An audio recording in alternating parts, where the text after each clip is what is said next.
அனைவருக்கும் அன்பான வணக்கம். மீண்டும் ஒரு காணொலியோடு உங்களை சந்திக்கிறேன். எள்ளு காயுது எண்ணெய்க்கு, எலிப்புழுக்கு எதுக்கு காயுது?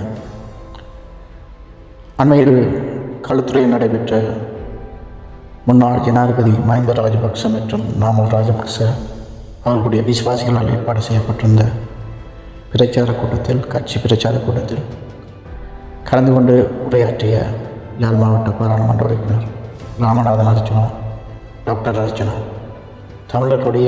தமிழர்களுடைய இன விடுதலை போராட்டத்தையும் ஒரு கேள்விக்குத்தாக அங்கே சித்தரித்திருந்தார்.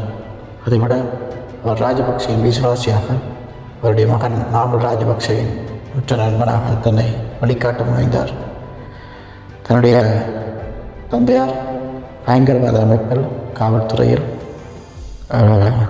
பணியில் ஈடுபட்டிருந்தார் என்றும் அவர்களை பயங்கரவாதிகள் என்றும் குறிப்பிட்டிருந்தார்.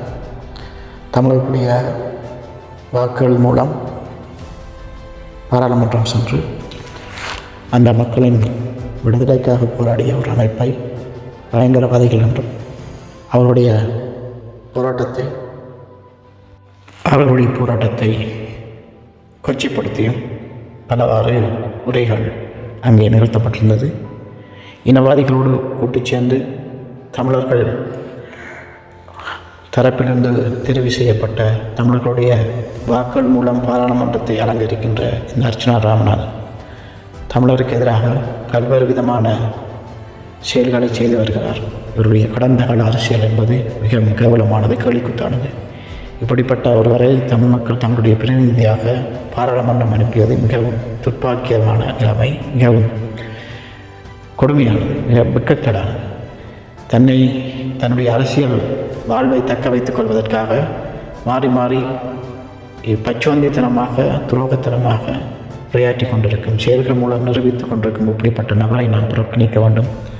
தமிழர்களுடைய உரிமைக்காகவும் தமிழர்களுடைய அடிப்படை வாழ்வுக்காகவும் ஆயிரம் மக்கள் அங்கே தங்கள் உயிர்களை நீத்தார்கள், அவர்கள் உயிர்களை கொடையாக கொடுத்தார்கள். அப்படிப்பட்டவர்களை பயங்கரவாதியாக தன்னுடைய வாயாலேயே அந்த கூட்டத்தில் கூறியிருந்தது மிகவும் கொடியத்தனமான அவருடைய எண்ணத்தை காட்டுகிறது, பிரதிபலிப்பாக காட்டுகிறது. இப்படி பச்சோந்தித்தனமிக்க, துருவத்தனமிக்க மனிதரை நாங்கள் இனம் காண வேண்டும். அவரை இந்த மண்ணிலிருந்தும் எங்களுடைய சமூகத்திலிருந்தும் அப்புறப்படுத்த வேண்டும்.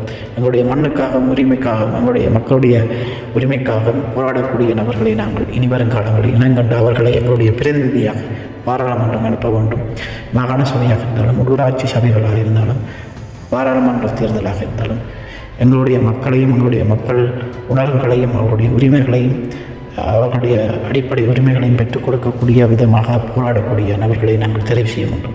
ஆகவே மக்கள் இனிவரும் காலங்களில் விழிப்போடு செயல்படுவோம். இப்படிப்பட்ட நபர்களை நாங்கள் புறம் தள்ளுவோம். இவர்களுக்கு ஆதரவளிக்கின்ற மக்கள் நம்மளுடைய சிந்தனையை பரிசீலனை செய்ய வேண்டும். இப்படிப்பட்டவர்களை நாங்கள் ஆதரித்து எங்களுடைய இனத்துக்கு சாபத்தை தான், எங்களுடைய இனத்துக்கு மிகவும் துன்பமான நிகழ்வுகளைத்தான் நாங்கள் கொடுக்க முடியும். ஆகவே எங்களுடைய வருங்கால இனத்துக்கு நாங்கள் சுபிட்சமான வாழ்வை, அவர்களுடைய அடிப்படை உரிமைகளை நாங்கள் பெற்றுக் கொடுக்க வேண்டுமானால் ஒருங்கிணைந்து இனத்தின் சார்பாக தூய அரசியல் செய்யக்கூடிய நபர்களை நாங்கள் தெரிவித்து அவர்களை பாராளுமன்றம் அனுப்பி அவர்கள் மூலம் நாங்கள் எங்களுடைய உரிமைகளை வென்றெடுக்க வேண்டும்.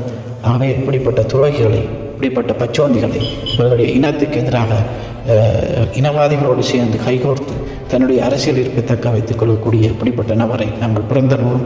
ஆகவே மக்கள் விழிப்போடு செயற்படுவோம், இனமாக ஒன்றாகவும் பாடுபடுவோம். நன்றி, வணக்கம்.